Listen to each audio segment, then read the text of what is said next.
Now that most of you are back, I think there's a few still coming, we will open our lecture on I Am the Way, the Mystery of Being.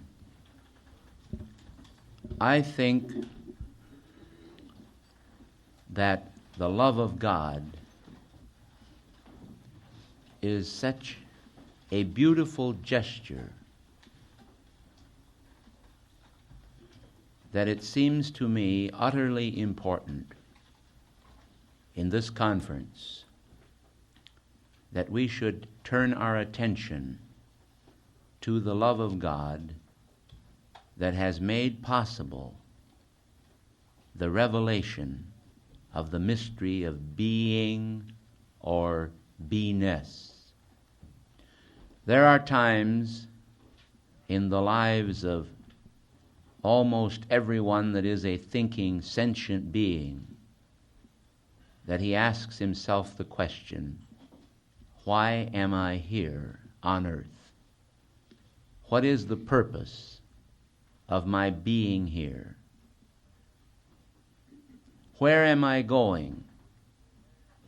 Can I change my course, or should I? If a person is happy and contented in their environment, I sometimes think that, strange as it may seem, this is the most dangerous situation a person can be in. Because if we are completely satisfied with the earth just the way it is, with ourselves just the way we are, then we are apt to make very little progress. We are apt not to even search our consciousness or begin to wonder about what God is doing. Of course, we're living in a time of great challenging questions, some of which are valid and some of which are deliberately created in order to cast doubts or aspersions upon divine grace and upon the purposes of life. It almost takes a genius to be able to discern one from the other. The mystery of being is so involved with ourselves that we cannot see the forest for the trees. And you know what I'm talking about. Have you ever gone to a museum and walked up real close to a canvas that an artist had spent a great deal of time in creating, and all you could see was daubs of paint, splashes of paint, no particular message. In fact, as you looked at it, you decided that it wasn't a very good painting, and then you backed away from it. You attained objectivity. As you backed away from the painting, suddenly it became animated. You perceived light and color. The water seemed almost cool, and the sun that was shining on the water was real. The whole picture came alive. You were too close to actually view it properly. And so it is with the mystery of being.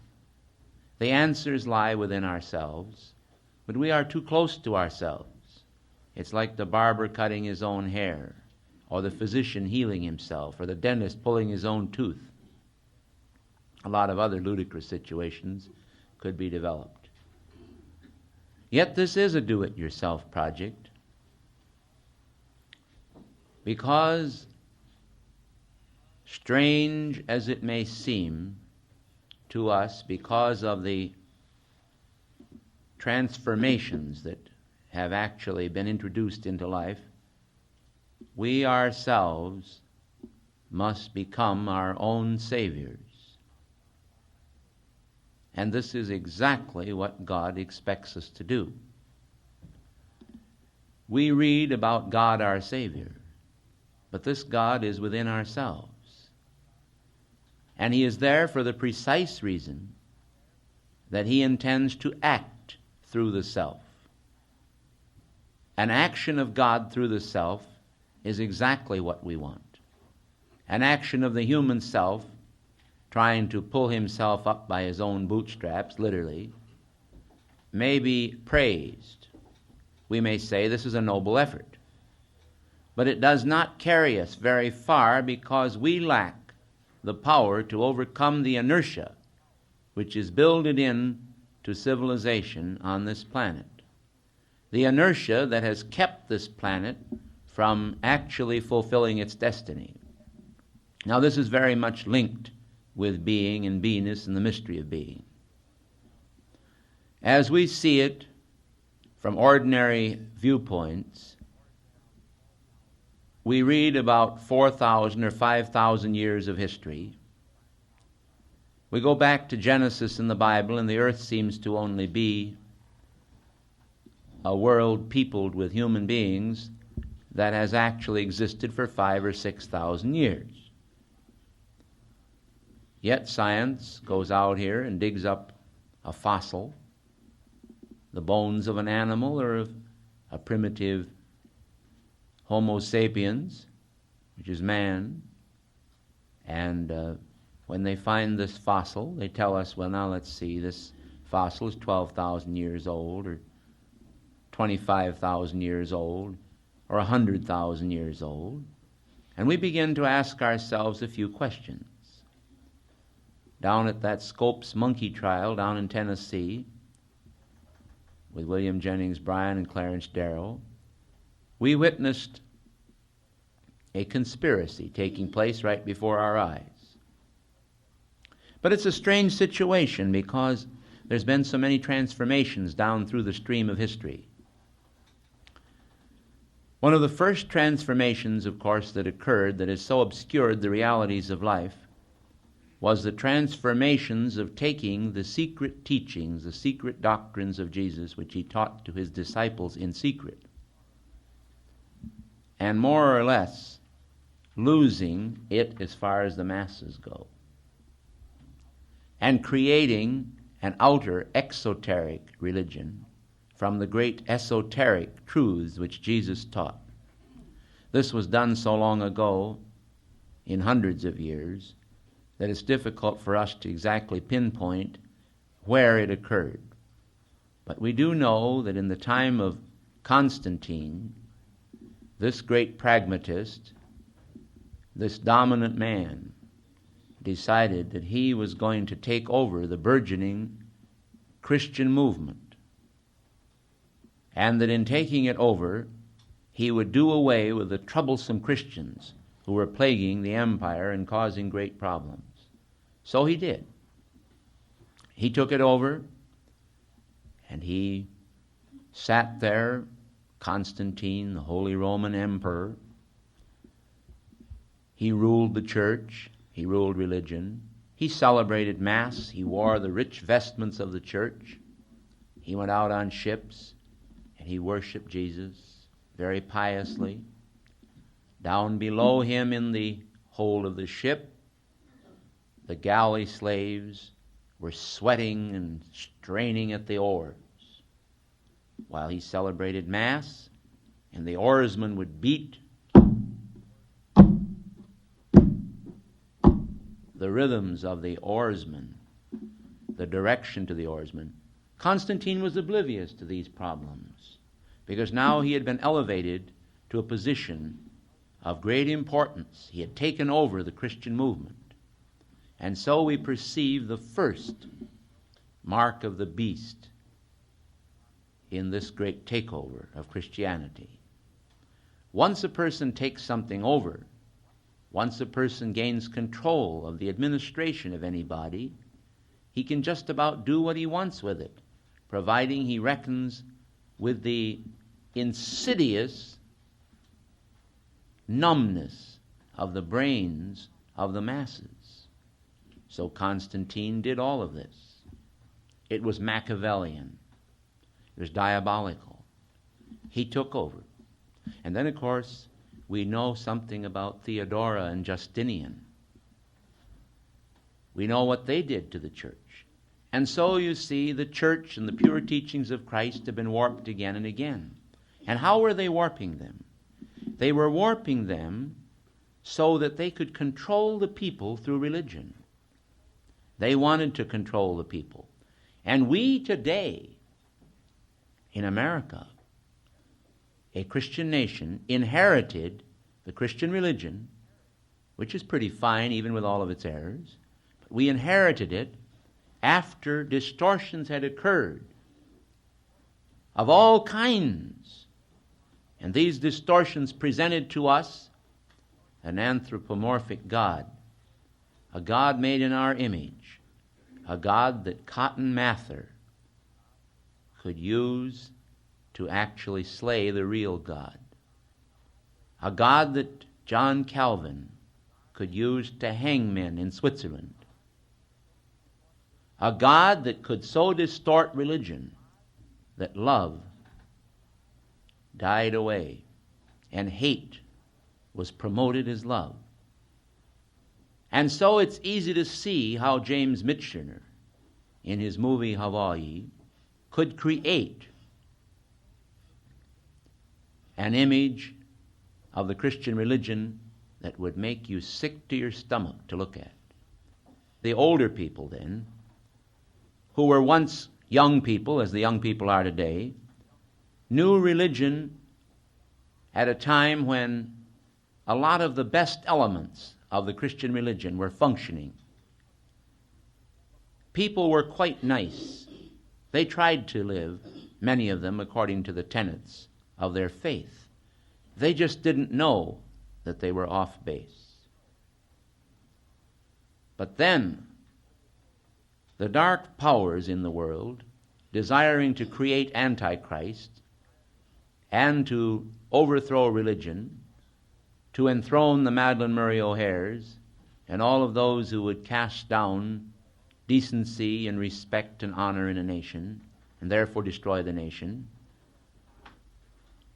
would consistently promulgate. In other words, they were promoting it all the time.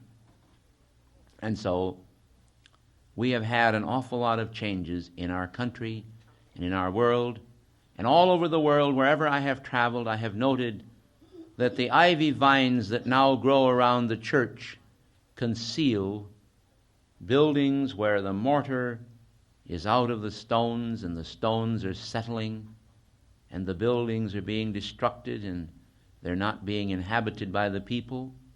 And yet if you go down the street a piece or two, what do you find? Masses of people at the taverns, the eating places, eating and drinking, marrying, giving in marriage, having a real good time, but not with God.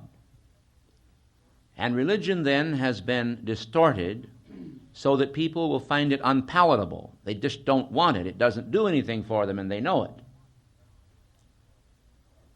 Now, when we start to unravel the mystery of being, we're going to understand some of the errors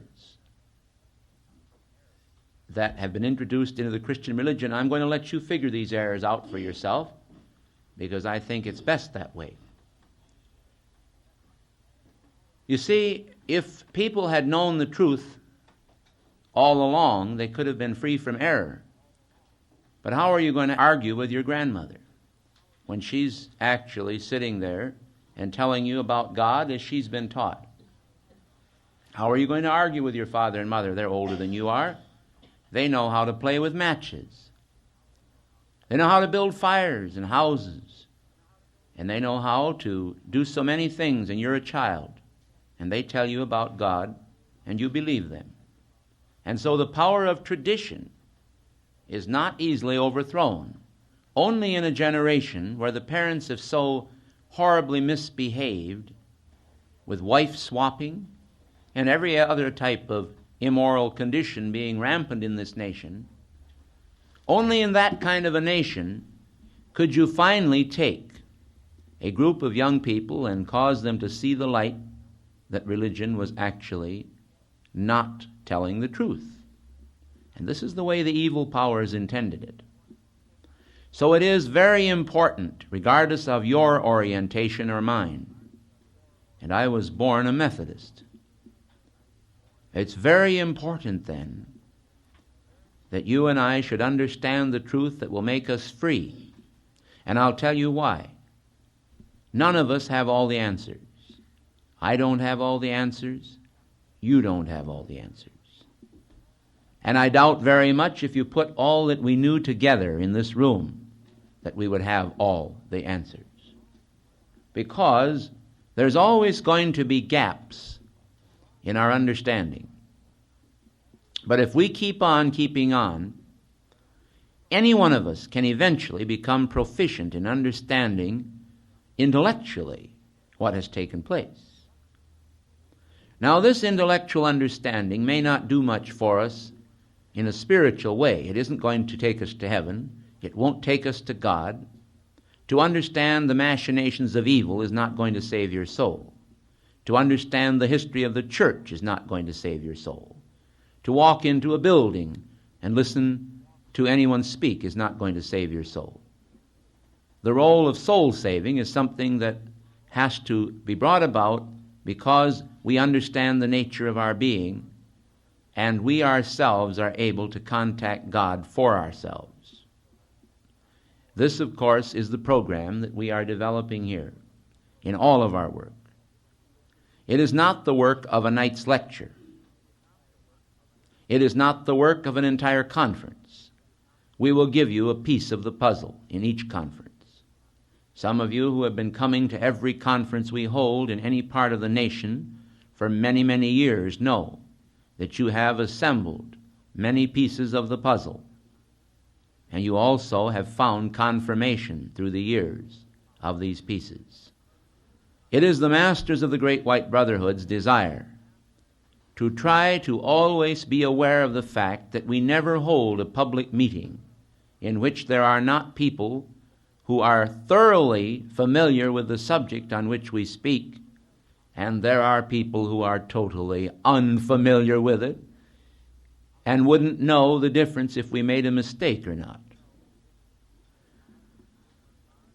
We then, who are charged with the responsibility of bringing the truth to humanity, have a rather awesome task. It is one that we pray for guidance daily. And so as I approach this mystery of being a little more, I wanted you to understand that the dogmas and the ideas that most people have held for years are many times basically very distorted. Now we'll start out with the sacrifice.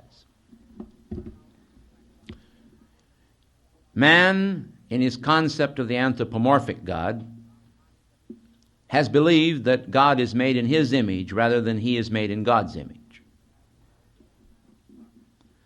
An example of that, of course, is to be found in man's judging God to be a God of utter wrath and destruction, who, of course, is going to punish man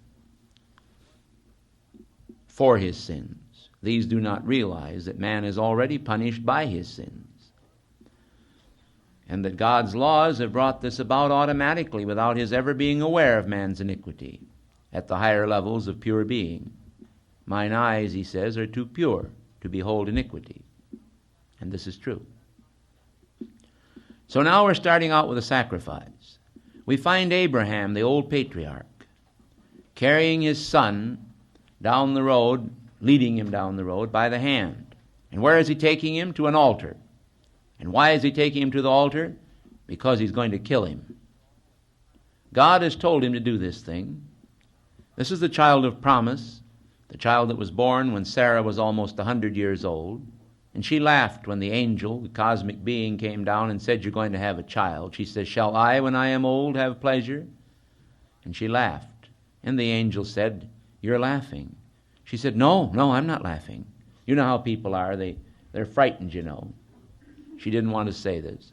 "I'm not laughing."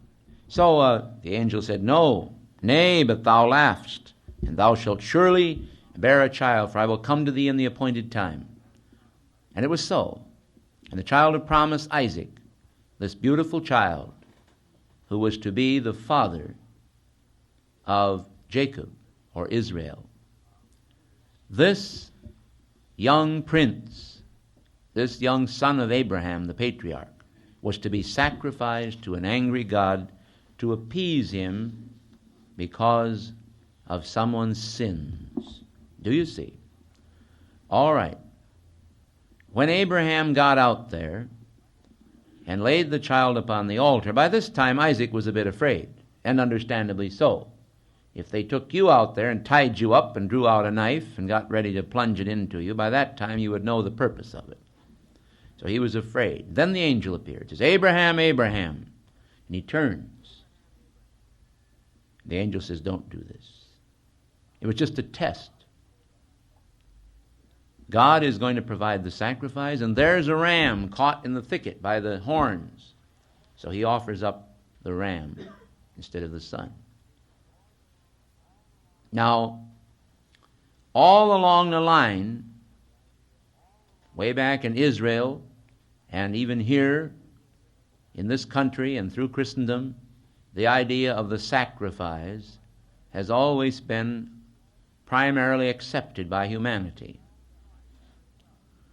We all know very well that we have no memory of Adam's sin. Do we?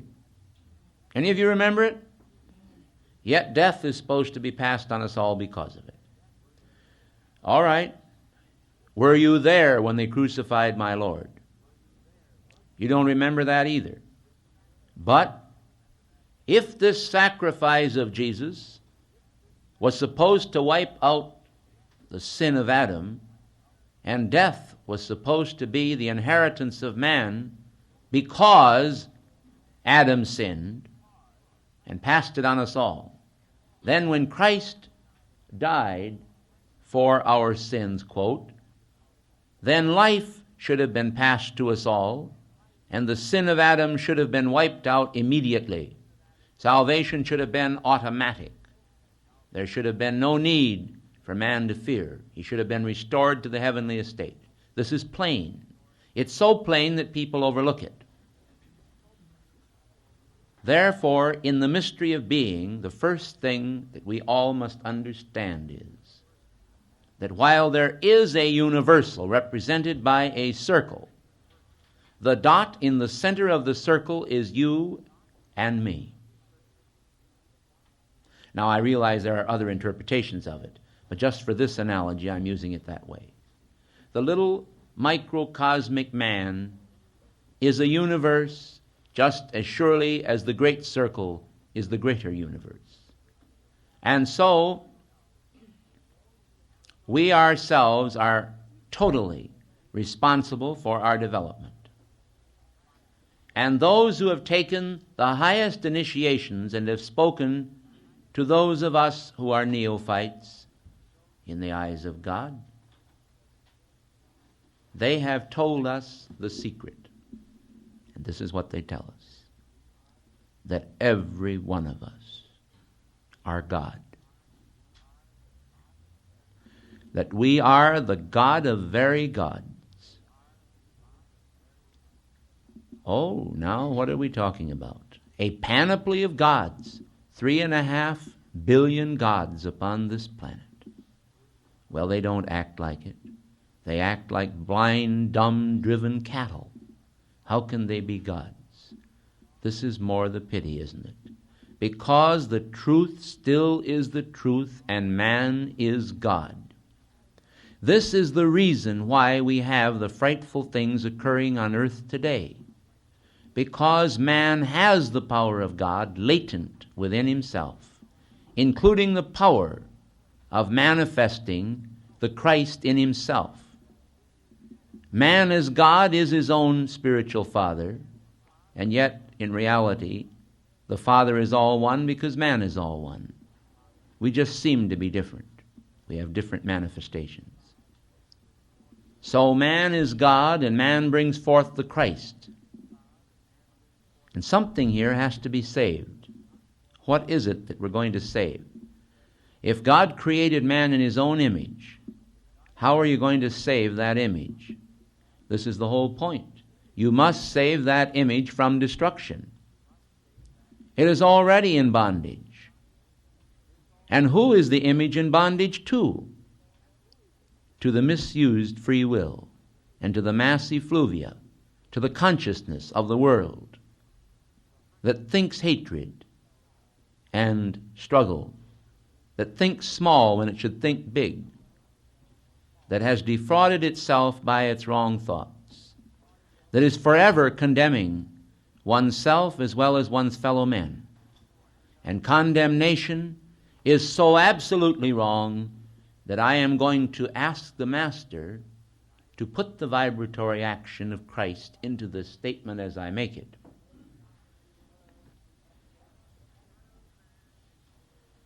The Son of Man came not into the world to condemn the world, but that the world through him should find eternal life. The vital realization of that is paramount to man because it breaks the shackles that binds him to the concept that he is a limited human being, bound like a little lump of tallow into a compressed place in space, squeezed between time and space and human ideas and struggling for recognition. All of this must be shattered and replaced by the fullness of the faith of God that the ancient mystery schools taught, by which the gods were able to fabricate a golden age, because the mystery of being was the fact that man is God, that there is no other God but man, and this is not blasphemy, because I am not saying that puny little man is God. I'm saying that manifestation is God. I quote, "All things were made by him, and without him was nothing made that was made." Whatever he made, he did perfectly. The wonder of God is clearly apparent in simply the dura mater and the pia mater. Take off the top of your head, just the bony structure, and watch as the thought processes literally can be perceived moving across the dura mater. As you see the hard mother, that's the meaning of dura mater, you see the hard mother, this membrane actually flowing and glistening with light. You will understand that there is a greater computer than any computer that has ever been built in this age. It is the giant complex computer that through its own central autonomous nervous system is able to control billions of body cells and wed this into a comprehensible whole. And at the same time, through the sympathetic spinal nervous system, is able to reach out through extrasensory perception, telepathy, and cosmic awareness to perceive not only the thoughts of others, the aura of others, the vibratory action of others, but can penetrate space itself with a giant cosmic telescope and see what's going on in other star systems if there is any reason for so doing. The limitations that people impose upon themselves by their ruck of ant concerns is frightful to behold. We have a little knowledge, and it has become to us a dangerous thing because we have denied ourselves the greatest knowledge. Now then, what do the dark powers of the world do? The dark powers of the world continually condemn. Do you know that many people do it? And I have caught myself doing it through mass effluvia. You pick up a newspaper, and you see the face of a man there that you have never known. You don't know beans about him. You look at this paper, say, I don't like him. I don't like him. It's a politician. He's a hypocrite. Greedy man. He's immoral. He's amoral. Something wrong with him. How do you know? But we do it sometimes. Now it is true that sometimes a person senses, a person in public life, that they are not being straightforward. And I do not object to this. I think God can show this to us. But I think it is an area where great care should be exercised, because certainly we do have some karma for creating a matrix and casting it upon anyone. I would much rather let all of my enemies on this planet say what they would about me, and know that when they say it, that I, in my forgiveness of their speech and my love for them, will help them to their ascension. I do not wish to condemn anyone. And I think that if all of us would always bear this in mind and exercise great care in our judgments of others, judge not, lest ye be judged, we would ourselves be moving forward into the great beauty and grace of God. And there would be a fervent joy taking place in our consciousness because we would hold for others the immaculate concept. Now there is a danger here, which the Master has taught me about recently, and that is that we must not be a poor blind creature.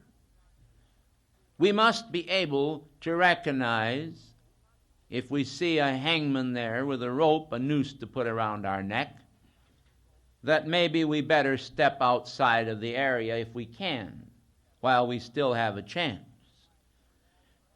It's good to be as wise as a serpent and as harmless as a dove, but let's not play the fool. We also, if we give ourselves completely to God, have the insight of God. And if God himself teaches us from within ourselves that someone is really out for our scalp, if you see the policeman on the beat there, and you are told that if you drive your car down that street that he's going to stop you and give you a ticket whether you do anything bad or not, but that if you go down the other way and around the block, that he won't see you and you won't get the ticket.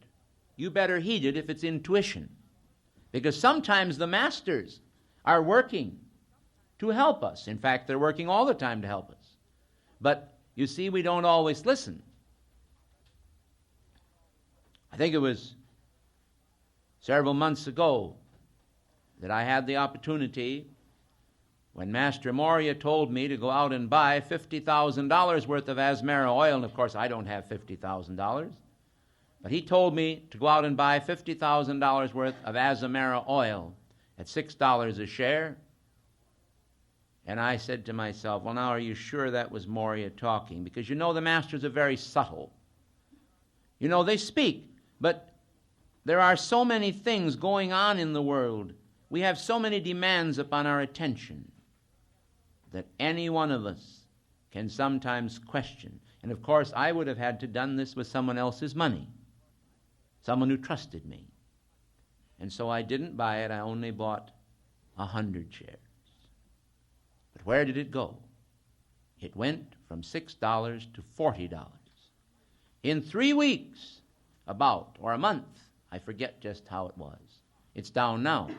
But I could have sold it with a profit of $250,000. You see. So, sometimes it pays to listen. In fact, it always pays to listen. Now, if I were sure at that moment, at that particular moment, when that thought was planted into my head, and this wasn't a dictation, it was planted into my head, if I were sure, you see, I probably would have gone out. But you know, El Moria is real clever. He winked at me afterward and he said, I don't chew my cabbage twice. Because the masters have a lot of fun in this business of living. And they also educate us by this. And I was educated. It was more important that I have the education than it was that I have the money. The world is filled with money. God can move things to bring money to any of us at any time if somehow or other it is in the plan. But also, we can sometimes take command of our destiny and hasten the process a little bit.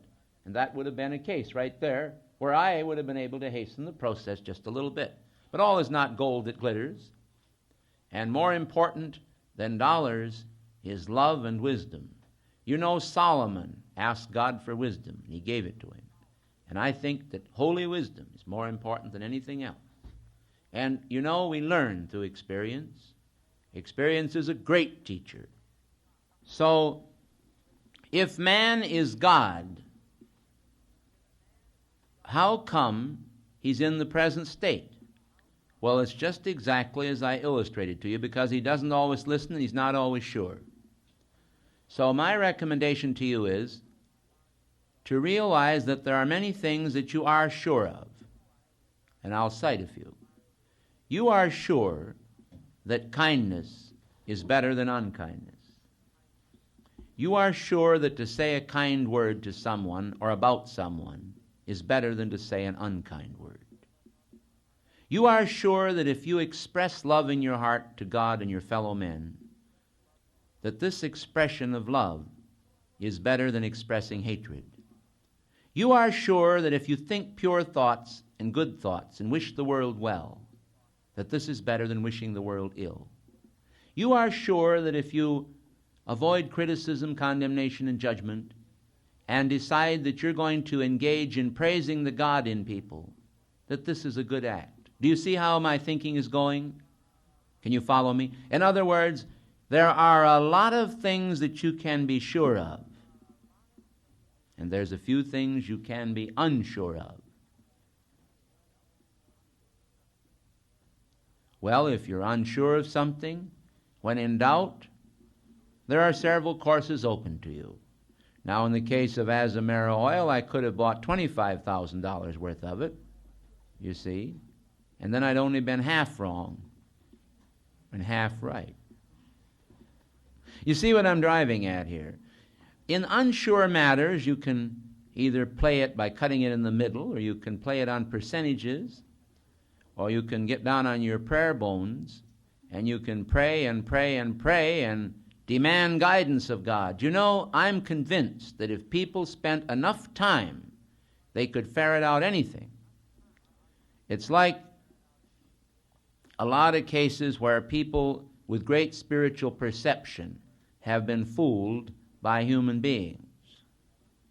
I know in my own case, I was fooled several months ago by a human being that I thought was very wonderful. And I was fooled by them. But you know why I was fooled? Because I was holding the Immaculate Concept. And along with holding the Immaculate Concept, I had turned off my perceptive powers of reading the human aura for a little time because I got so sick and tired of looking at things like that. I don't know if this makes any sense at all. But several years ago, after working for many years to develop the power of reading the human aura and knowing what people were thinking, until I got to the point where I picked a boy up hitchhiking from Los Angeles to Phoenix, Arizona, and scared him half to death by telling him all about his mother and father and his home life and his whole life, until he was so absolutely convinced that I was an FBI agent who had somehow or other managed to overshadow him for the past 10 years and search out all his records, that he begged me to let him out at the next corner, which I obliged him. And after developing to that degree, I finally came to the point where it was like hearing the footsteps of a fly. There's a lot of flies in the room, and if you can hear their footsteps walking on the ceiling and you can hear their wings whirring and they sound like airplane motors, you decide that after a while maybe you better cut down a little.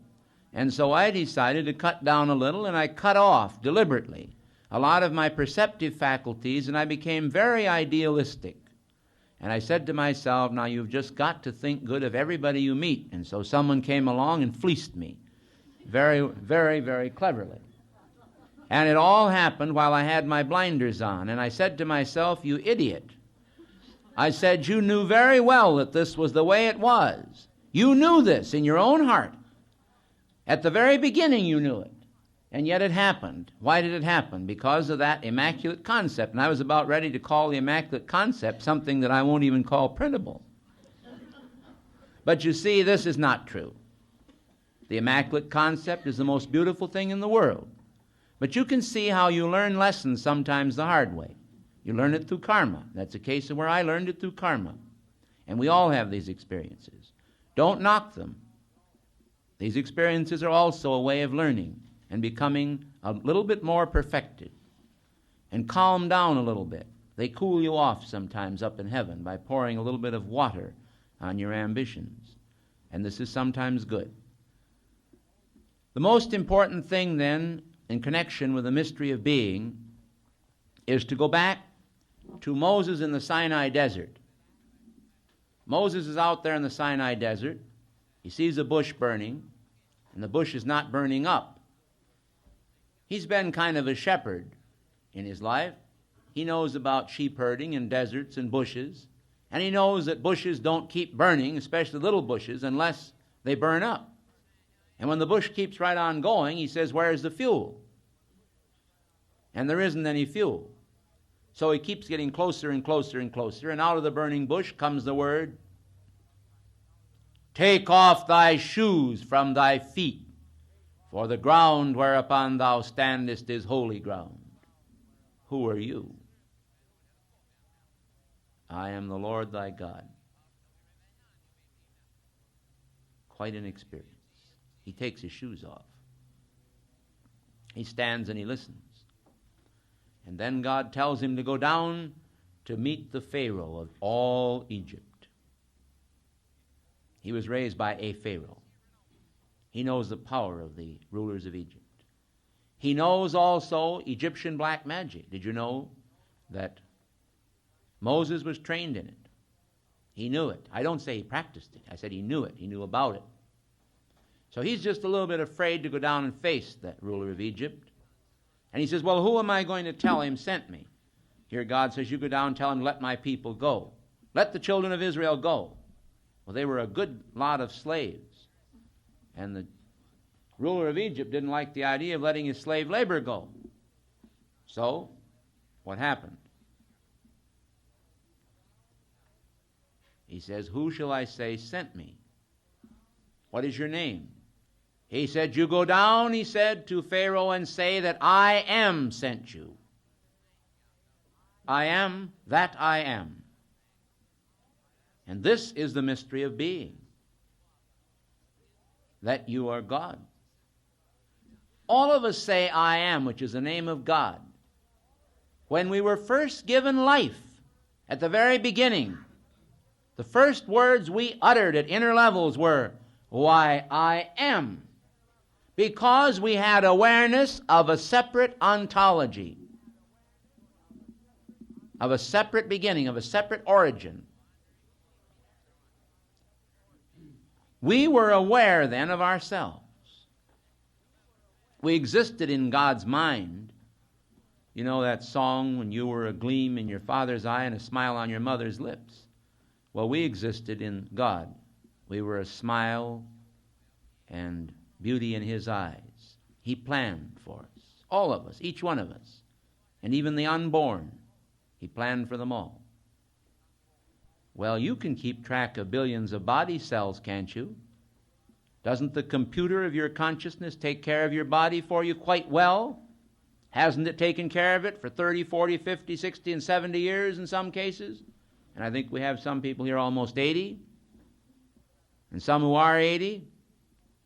So it does a pretty fair job, doesn't it? Well, God doesn't have any difficulty if human computers can keep track of all of our income taxes for the whole nation down in Austin, Texas, and over in West Virginia, Cincinnati. Well, it's a sin, all right. I'll agree with it. But if they can keep track of all of our taxes, then surely God can keep track of us. He says the hairs of your head are numbered. So I am that I am is really a tremendous thing. A lot of people come in here and they hear us giving these decrees, and of course some of them say to us, well, are you the I am movement? Dear hearts, we had nothing to do with the I am movement.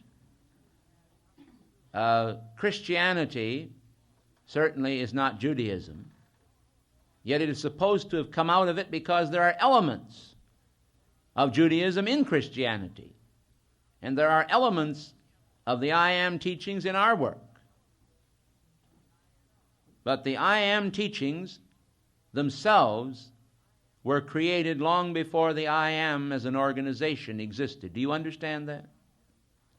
I mean, this is a long time ago. The I Am movement started in 1932 or about that time. Well, Moses was way back somewhere in history. And so we know that when God spoke to Moses there in the Sinai desert,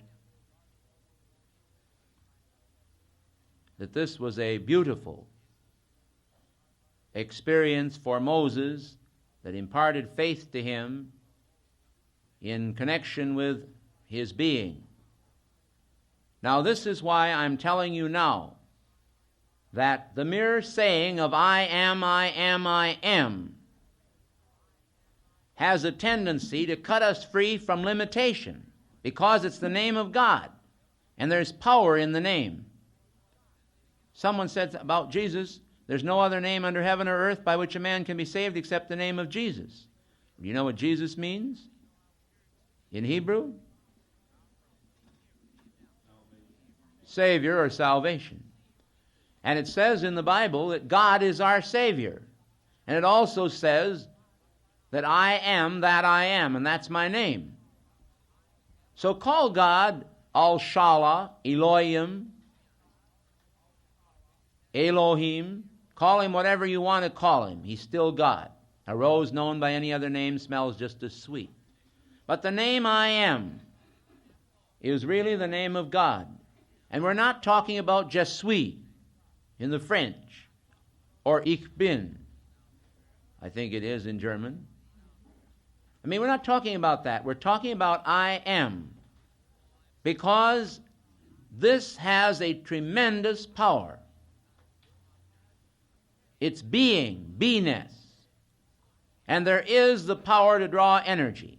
I have seen a frail little old lady practically raise the dead by saying an affirmation with I am.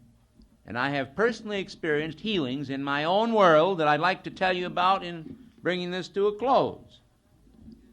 I am, I am, I am the resurrection and the life. That alone will give you some idea of what you can do to your own being. So I'd like to have you experiment in closing this lecture on the mystery of being, which naturally isn't going to cover all the mysteries of being. I'd like to, if I could, but I can't. I have touched on many aspects of it that are important. So let's say together, I am, I am, I am the resurrection and the life. And as you say this together with me, I am, I am, I am the resurrection and the life, I want you to feel that the cosmic energy of God is flowing in special power through your being. In other words, it's being stepped up. You always have power from God flowing through your being, otherwise you wouldn't be alive. Your mind is always endowed with the power and capacity of thought. And then you have certain thought capacities functioning at interplane levels when you're sleeping. But now we're asking you to say, I am, I am, I am. Now when you say it, I want you to feel firmly that you are affirming the presence of God in your life. You are calling on this hidden God power that's within yourself to release itself into your world. Now if you are a person who has evil motives, I would suggest that you don't do this until you first get rid of your evil motives.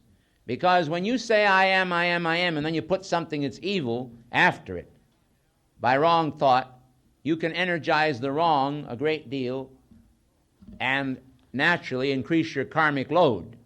Because the more energy you draw from God and the more you misqualify, the more you're responsible for. But the more you draw from God and qualify properly, the more you are actually bringing in the power of freedom into your world. So when you say it, and I'm going to do it first with a little bit of power and show you how you can do it. Don't do it now. I am, I am, I am the resurrection and the life. I am, I am, I am the resurrection and the life. I am, I am, I am the resurrection and the life. I am, I am, I am the resurrection and the life. I am the resurrection and the life. Do you feel that power, some of you, coming down? I mean, it is being released. That isn't just my voice. Some of you remember when the goddess of purity dictated in San Francisco, that at the conclusion of the dictation, she shook all the windows. Mrs. Evans, you were there? Yes. And Reverend Hudson, you were there. All right. Now let's try it together, because we're going to reinforce each other's energy. Together. I am the resurrection and the life. I am the resurrection and the life. I am the resurrection and the life. I am the resurrection and the life. I am the resurrection and the life. I am the resurrection and the life. Life. All right, now wait a minute. This time, I'm going to have you say, I am the resurrection of the life of perfect health flowing through me.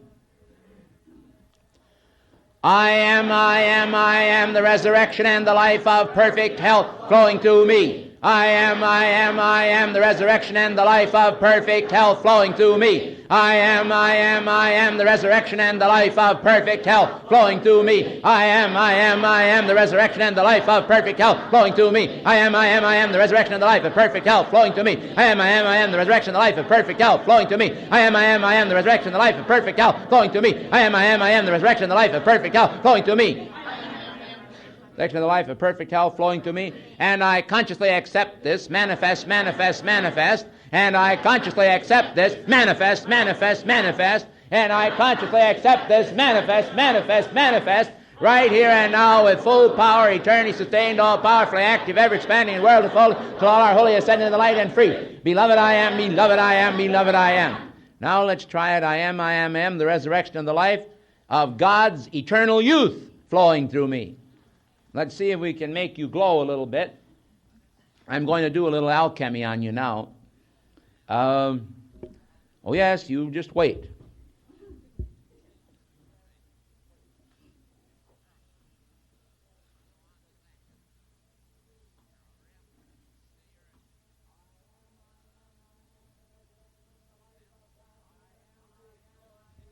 All right. I am the resurrection and the life of God's eternal youth flowing through me. I am the resurrection and the life of God's eternal youth flowing through me. I am the resurrection and the life of God's eternal youth flowing through me. I am the resurrection and the life of God's eternal youth flowing through me. I am the resurrection and the life of God's eternal youth flowing through me. I am the resurrection and the life of God's eternal youth flowing through me. I am the resurrection and the life of God's eternal youth flowing through me. I am the resurrection and the life of God's eternal youth flowing through me. And I consciously accept this, manifest, and I consciously accept this, manifest, and I consciously accept this, manifest, right here and now with full power, eternity sustained, all powerfully active, ever expanding in world and folding till all our holy ascendant in the light and free. Beloved I am, beloved I am, beloved I am.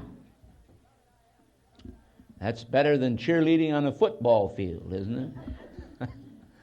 Because it develops a release of energy. It cuts across the force lines of flux.